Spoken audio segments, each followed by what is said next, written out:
तुम कुछ नहीं जानती हो, तुम्हें कुछ नहीं पता, हम जानते हैं। ये वही बच्चा है जब छोटा था तो माँ से पूछता था, माँ ये क्या है, माँ ये क्या है, इसे क्या कहते हैं। माँ सब बताती थी। जिसने इसे सब बताया उसी माँ को कहता तुम कुछ नहीं जानती हो। राधे राधे दोस्तों आज की कथा में गुरुजी ने बताया कि अपने बच्चों के लिए माँ बाप क्या क्या बलिदान करता है। जी हाँ दोस्तों, बने रहिए मेरे साथ इस वीडियो में। आजकल के बच्चे ना बड़े अजीब प्रकार का व्यवहार करने लग गए हैं अपने माता पिता से। एक बेटा अपनी माँ से कहता है, माँ तुम कुछ नहीं जानती हो, तुम्हें कुछ नहीं पता, हम जानते हैं। ये वही बच्चा है जब छोटा था तो माँ से पूछता था, माँ ये क्या है, माँ ये क्या है, इसे क्या कहते हैं। माँ सब बताती थी। जिसने इसे सब बताया उसी माँ को कहता तुम कुछ नहीं जानती हो। एक बात बताएं मेरे नौजवान दोस्तों, कितने भी पढ़ जाओ, कितने भी योग्य हो जाओ, कितनी भी डिग्रियां पालो और तुम्हारी माँ कितनी भी बड़ी अंगूठा छाप क्यों ना हो, उस अंगूठा छाप माँ से पढ़ा लिखा बेटा सारी जिंदगी तुम पढ़ लो, परंतु उस माँ से ज्यादा तुम जान ही नहीं सकते जितना वो जानती है। छोटे छोटे बच्चे जब बड़े हो जाते हैं तो कहते हैं माँ बाप से, तुमने हमारे लिए किया ही क्या है। अच्छा, माँ बाप कैसे होते हैं चलो देख लेते हैं। जब बच्चा पैदा होता है ना तो माता पिता बच्चे के पैदा होते ही प्लानिंग करने लग जाते हैं। बड़ा होएगा तो कहाँ पढ़ाएंगे इसे, स्कूल देखने लग जाते हैं, ये स्कूल अच्छा है या ये वाला अच्छा है या ये वाला। जो सबसे टॉप का स्कूल होगा माँ बाप उसी में अपने बच्चे को पढ़ाने की पूरी कोशिश करते हैं। अभी बच्चे को पता नहीं है कि स्कूल अच्छा और बुरा क्या होता है। माँ ने, तुम्हारी अनपढ़ माँ, तुम्हारा अनपढ़ बाप, देखो तुम्हारी प्लानिंग कितनी परफेक्ट कर रहा है तुम्हारे लिए। और तुम बड़े हो किसी बाप को, इसी माँ को जो तुम्हारे लिए अच्छी प्लानिंग कर रही है, उसी को तुम कह दोगे कि तुमने हमारे लिए किया ही क्या है। पढ़ा लिखा कर स्कूल जब पूरा हो जाता है तो माँ बाप कॉलेज की प्लानिंग करने लग जाते हैं कि अच्छे से अच्छे कॉलेज में एक्स्ट्रा काम करना पड़ेगा। बाप की चप्पल घिस जाती है काम करते करते, फिर भी चप्पल नहीं बदलता कि पैसे वेस्ट ना हो, बच्चे की पढ़ाई में लगेगा। ओवर काम करता है, एक्स्ट्रा काम करता है, थक गया है फिर भी काम करता है तुम्हारा बूढ़ा बाप। तुम्हारी माँ 4 घर बर्तन मांजने जाती है। जो बेटा, जिसकी माँ असमर्थ है आर्थिक रूप से, उसकी माँ बर्तन मांजती है, ज्यादा काम करती है। सपना देखा है उस बर्तन मांजने वाली माँ ने, उस रिक्शा चलाने वाले बाप ने कि मेरा बेटा पढ़ लिख जाए। पर वही बच्चे पढ़ लिख करके देखो, तुम्हारा बाप कहीं भी हो, किसी भी पद पर हो, मेहनत तो करता है ना। रिक्शा चलाने वाला बाप भी मेहनत करता है, नौकरी करने वाला बाप भी मेहनत करता है। और बिजनेस, तुम्हारा बाप किसी भी स्थिति का हो, चाहे रिक्शा चलाने वाला तुम्हारा बाप हो, मजदूरी करने वाला हो, बिजनेस करने वाला, भाई मेहनत करता है ना तुम्हारा बाप, काम करता है ना। अपने बच्चों की खुशी के लिए माँ बाप सारी खुशियों का बलिदान देते हैं। अरे आज के युग में बच्चे पालना, बच्चों को पढ़ाना लिखाना इतना भी आसान नहीं है जितना आसान बच्चों को लगता है। फिर भी वही बच्चे कल बड़े होके कहेंगे, तुम कितना भी कर लेना अपने बच्चों के लिए, कल ये सुनना जरूर पड़ेगा, अरे आपने हमारे लिए किया ही क्या है। जबकि हर प्लानिंग माँ बाप करते हैं। स्कूल कैसा हो, कॉलेज कैसा हो, पैसे कम पड़ते हैं, लाख रुपए कर्जा लेता है 5% में, मेहनत ज्यादा करता है, बेटा पड़ जाए, कर्जा तो मैं चुका दूंगा किडनी बेच कर। माँ बाप अपने बच्चों के लिए अपनी किडनियां भी गिरवी रखना हो ना, यदि किडनियां भी गिरवी रखी जाती होंगी ना तो माँ बाप किडनियां भी गिरवी रख के बच्चों को पढ़ाएंगे। ऐसे होते हैं माता पिता, और ऐसे केवल एक के नहीं सबके माता पिता होते हैं। बाद में वही बच्चे ताने मारते हैं, तुमने हमारे लिए किया ही क्या है।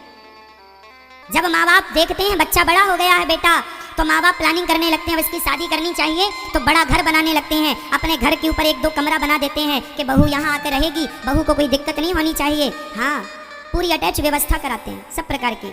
हाँ, बहू को दिक्कत ना हो, बेटे को दिक्कत ना हो, पढ़ी लिखी बहू आएगी, पहले से प्लानिंग माँ बाप करने लग जाते हैं। तभी अभी माँ बाप ने घर में कमरा बनवाया ही था, छत के ऊपर, छत में अटैच कमरा बढ़िया व्यवस्थित बनवाया था।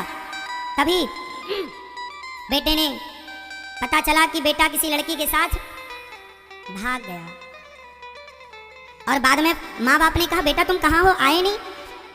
पापा अब हम बड़े हो गए हैं, हम अपना निर्णय लेना जानते हैं। क्या निर्णय ले लिया पापा, हमने शादी कर ली। शादी कर ली तुमने? हाँ हमने कर ली शादी, कोर्ट मैरिज कर लिया है, मंदिर में जाके माला पहन लिया। सोचो उस बाप को कितना बुरा लगेगा, जिस बाप ने तुम्हारे विवाह की सारी प्लानिंग की। माँ बेटे की बहू के लिए ना पहले से ही हार वार बनवाना शुरू कर देती है। ये बहू के लिए हार रहेगा, ये बेटी के लिए ये है। जब बेटियां भाग जाती हैं या बेटे भाग कर शादी कर लेते हैं तो आप सोच नहीं सकते कि माँ बाप के जो अरमान थे, जो सपनों का एक पुलिंदा बांधा था माँ बाप ने, बेटे के विवाह ऐसे करूंगा, यूं करूंगा, यूं। अब बड़े हो गए हैं बेटे, हम अपना निर्णय खुद ले सकते हैं। अब देखो, जब आज तक हर निर्णय माँ बाप ने लिया है और एक भी निर्णय गलत लिया हो तो बताओ, तो क्या तुम्हारे विवाह का निर्णय माँ बाप गलत लेते?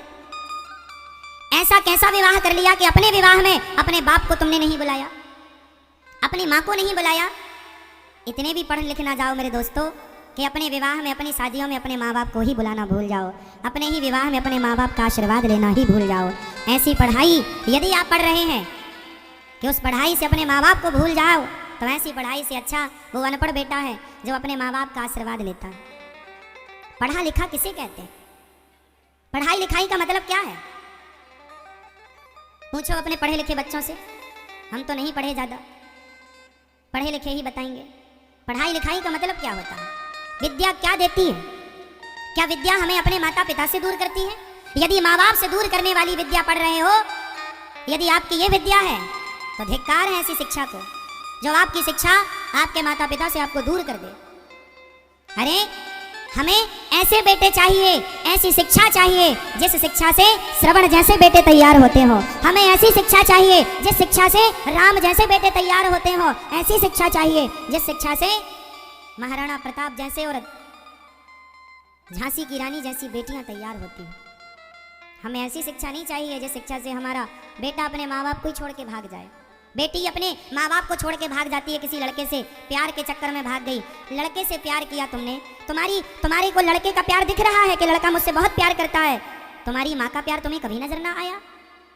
तुम्हारे बाप की घिसी चप्पल, फटी शर्ट और फटा पैंट कभी नजर ना आया कि उसने पुराने कपड़े भी ना बदले, फट गए तो सुई धागे से सिल कर गुजारा किया, पर बेटी को अच्छे कपड़े पहनाया, बेटे को अच्छा कपड़ा। बाप का मोबाइल छोटा है, बच्चों का मोबाइल बड़ा है, कभी ना सोचा ना? कभी माँ बाप के उस बलिदान को कभी तुमने देखा ही नहीं, उस त्याग को, माँ बाप की उस तपस्या को तुमने देखा ही नहीं।